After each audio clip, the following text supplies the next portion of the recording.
कामसूत्र में राजा के कई और भी टैक्टिक्स लिखी गई है किसी स्त्री को पटाने के लिए, किसी स्त्री को इम्प्रेस करने के लिए। और इनमें से कुछ टैक्टिक्स तो इतनी शॉकिंग और अनफेयर है दोस्तों कि सुनकर तुम बोलोगे यार ये तो बिल्कुल ही गलत था।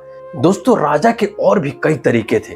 राजा की वाइफ उस स्त्री के पति से एक्वेंटेंस बनाती थी और फिर उस पत्नी को हरेम में बुलाती थी, वहां फीमेल अटेंडेंट अपना काम करती थी।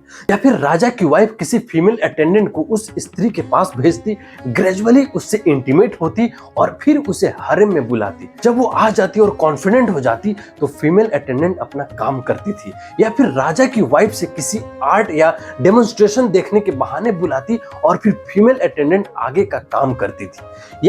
या फिर एक फीमेल बेगर राजा की वाइफ के साथ मिलकर उस स्त्री से कहती जिसका पति किसी कारण से राजा से डरता हो, राजा की पत्नी का उन पर बहुत इन्फ्लुएंस है, वो काइंड हार्टेड भी है, हम उनसे मिले, हम सब ठीक कर देंगे।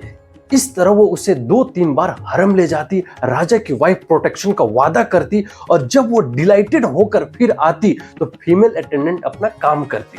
ये सब उन स्त्रियों के साथ भी होता था दोस्तों जिनके पति राजा की सर्विस चाहते हो, जो गरीब हो, जो फेमस होना चाहती हो या फिर जो अपने कास्ट में ऑप्रेस्ड हो। और अगर वो स्त्री किसी ऐसे इंसान के साथ रहती हो जो उसका पति न हो तो राजा उसे अरेस्ट करवाता और हरेम में रखता, या राजा अपने एम्बेसडर को उस स्त्री के पति से झगड़ा करवाता, उसे इम्प्रिजन करता और उस स्त्री को एनिमी की वाइफ बताकर हरेम में रखता था।